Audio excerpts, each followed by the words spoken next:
શ્રી સદગુરુ દેવની જય. સદગુરુ મેરામજી બાપાની જય.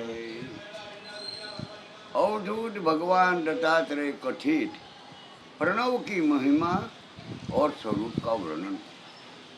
भगवान दत्तात्रेय कहते हैं, जो योगी इस प्रकार भली भांति योगचर्या में स्थित होते हैं, उन्हें सैकड़ों जन्मों में कभी अपने पंथ से विचलित नहीं किया जा सकता. जिसने सब और चरण, मस्तक और कंठ है, ये इस विश्व के स्वामी तथा विश्व के उत्पन्न करने वाला है. उन विश्व रूपी परमात्मा का प्रत्यक्ष दर्शन करने, उनकी प्राप्ति के लिए परम पुण्यमय ओमकार इस एकाक्षर मंत्र का जाप करें और उसी का अध्ययन करें. अब उसी का स्वरूप का वर्णन सुनो. अकार, उकार और मकार, ये जो तीन अक्षर है, ये ही तीन मात्रा है. इनके सिवा एक अर्ध मात्रा भी है, जो अनुस्वार या बिंदु के रूप में इन सब के ऊपर स्थित है. वह अर्ध मात्रा निर्गुण है. योगी पुरुषों को ही उसी का ज्ञान हो पाता है. उसका उच्चार गांधार स्वर से होता है, इसलिए उसे गंधारी कहते हैं. उसी का स्पर्श सीटी की गति के समान होता है. प्रयोग करने पर यह मस्तक स्थान में दृष्टि गोचर होती है.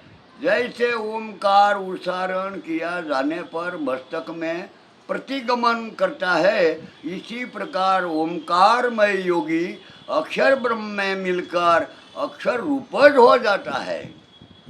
प्रणव ओमकार धनुष है, आत्मा बाण है और ब्रह्म वेधने के योग्य उत्तम लक्ष्य है. इस लक्ष्य को सावधानी के साथ वेधना चाहिए और बाण की ही भांति लक्ष्य में प्रवेश करके तन्मय हो जाना चाहिए. यह ओमकार ही तीनों वेद, तीनों लोक, तीनों अग्नि, तीनों देव, ब्रह्मा विष्णु महादेव एवं ऋग्वेद, सामवेद और यजुर्वेद है. इस ओमकार में वस्तुत 3.5 मात्रा ये जाननी चाहिए. उनके चिंतन में लगा हुआ योगी उन्हीं में लय को प्राप्त हो जाता है. अकार भूर्लोक है, उकार भूर्लोक है और व्यंजन रूप मकार स्वर्गलोक है. ऐसी बात ओमकार में कहता है. 3 मात्रा है ओमकार की का वर्णन है. प्रणव की 3 मात्राओं का स्वरूप. पहली मात्रा व्यक्त से, दूसरी अव्यक्त है, तीसरी सिद्ध शक्ति तथा चौथी अर्ध मात्रा तो परम पद कहलाती है. इसी क्रम से इन मात्राओं को योगी की भूमिका समझना चाहिए. ओमकार के उच्चारण से संपूर्ण सत और असत का ग्रहण हो जाता है. पहली मात्रा ह्रस्व है, दूसरी दीर्घ है, तीसरी प्लुप्त है दीर्घ का दीर्घ से, किंतु अर्ध मात्रा वाणी का विषय नहीं है. इसी प्रकार यह ओमकार नामक अक्षर परब्रह्म स्वरूप है. जो मनुष्य इसे भली भांति जानना अथवा इसी का ध्यान करता है, वह संसार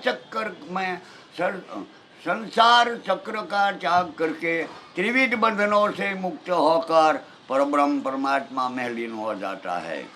अर्थात જ્યારે અનેક પાપોનો નાશ થાય અને પુણ્યનો ઉદય થાય, ત્યારે રોજ 12,000 જાપ પ્રણવ ઓમકારનો જાપ કરવાથી સર્વ પાપ દૂર થઈ જાય છે. જે સાધક પ્રતિદિન શાંતિથી વિધિપૂર્વક એકાંતમાં એકાગ્રચિત્ત રાખી પોતે ભગવાનના દર્શનની तीव्र इच्छा राखीने रोज 12,000 प्रणव जाप 1 वर्ष पर्यंत करे છે, તેના पर भगवान प्रसन्न થઈ 12 मास में एमनी सन्मुख प्रकट थाय છે. दत्तात्रेय जी कहते हैं कि आत्म साक्षात्कार के समय पर योगी पुरुष के समक्ष जो विघ्न उपस्थित होते हैं, 12 महीना रह जा तो घना योग में विघ्नों आवे, योगी पुरुषों के समक्ष जो विघ्न उपस्थित होते हैं उनका संक्षेप में वर्णन करता हूँ, सुनो। उस समय वह सकाम कर्म करना चाहता है और मानवीय भोगों की अभिलाषा करता है, दान के उत्तमो उत्तम फल, स्त्री, विद्या, माया, धननी ममता, सोना चांदी आदि के अतिरिक्त वैभव, स्वर्गलोक, देवत्वपणु, इंद्रियत्वपणु, रसायन संग्रह, उसे बनाने की क्रिया से हवा में उड़ने की शक्ति, यज्ञ जल और अग्नि में प्रवेश करना, श्राद्धों तथा समस्त दानों का फल तथा नियम व्रत, इष्ट मूर्त एवं देव पूजा आदि से मिलने वाले फलों की इच्छा करता है। जब शीत की ऐसी अवस्था हो तो योगी उसे कामनाओं की ओर से हटाइए और परब्रह्म में चित्त लगाइए। ऐसा करने पर उसी विघ्नों से छुटकारा मिल जाता है।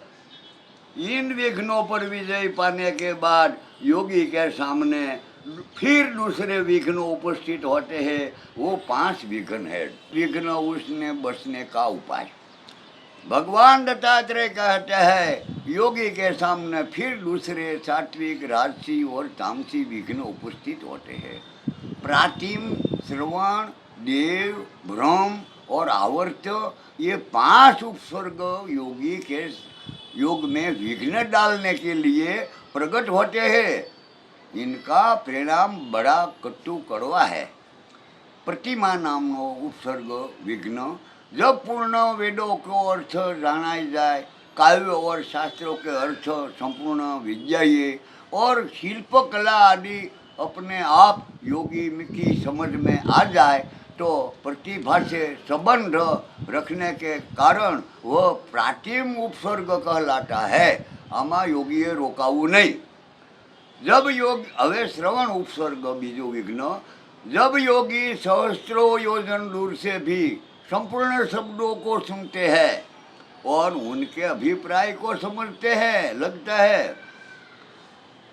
लगता है, तब वह श्रवण शक्ति से संबंध रखने के कारण वह श्रवण उपसर्ग कहलाते हैं। दूर देशनी वातो सांभળી શકે છે, એટલે એમાં રોકાવાથી એ પણ વિઘન છે, એમાંથી નીકળી જવાનો યોગી है।